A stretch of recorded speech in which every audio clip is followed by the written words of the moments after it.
தமிழக முதலமைச்சர் வந்து மாற்றம் ஒன்று ஏமாற்றம் எதுவும் இல்லை அப்படின்னு சொல்லியிருக்காங்க சார். அமைச்சரவை குறித்து அப்படி மாற்றம் குறித்து அதாவது திரு மு.க. ஸ்டாலின் வந்து ரெண்டு விஷயம் வந்து இந்த 3 வருஷத்துல பண்றாரு.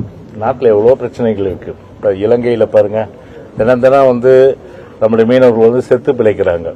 சட்ட ஒழுங்கு பார்த்தினா தினந்தோறும் பார்த்தினா வந்து கொலை, கொள்ளை, கற்பழிப்பு, ஆள் கடத்தல், கட்ட பஞ்சாயத்து இதெல்லாம் வந்து ஒரு சர்வசாதாரணமாக தமிழ்நாட்டில் நிலவுகின்ற ஒரு சூழ்நிலை. விலைவாசி ஒரு பக்கம் ஏறிட்டு இருக்கு.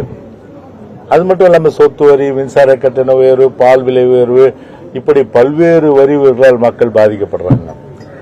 பேருந்து வசதி பார்த்தா தகர டப்பா பஸ் தான் அங்கங்கே வந்து மஃப்சலில் வந்து டிராவல் பண்ணிட்டு இருக்கு.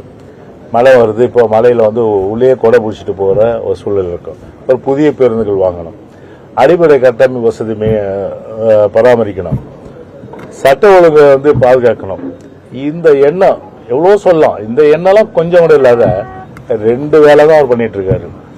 ஒன்று, 3 வருஷமா அவங்க அப்பாவுடைய புகழ் பாடுறதுக்கு அவங்க அப்பா பேரை வைக்கிற வேலை, அவங்க அப்பாவுடைய புகழ் பாடுறதுக்கு கருணாநிதியுடைய செலவை வந்து வைக்கிற வேலை, இதுதான் வந்து பண்றாரு. ஆர்எஸ் பாரதி கூட வந்து ஒரு கருத்து, செத்து போன அம்மாவுக்கு வந்து எதுக்கு வந்து அம்மா உணவு பேருனது. நான் கேட்கிறேன், செத்து போன கருணாநிதிக்கு எதுக்கு 80 கோடி ரூபாயில வந்து நினைவிடம் கட்டுறீங்க? செத்து போன கருணாநிதி பேர்ல எதுக்கு வந்து ஹாஸ்பிட்டல் ஓபன் பண்றீங்க? செத்து போன கருணாநிதிக்கு எதுக்கு மாவட்டம் தோறும் செலவிக்கிறீங்க? செத்து போன கருணாநிதிக்கு எதுக்கு புகழ் பாடுறீங்க? நீங்க நாங்க கேட்க முடியும் திரும்பி. அந்த மாதிரி ஒரு நல்ல திட்டங்கள் எல்லாம் இன்றைக்கு மூடு விழா செய்கின்ற ஒரு நிலைமை.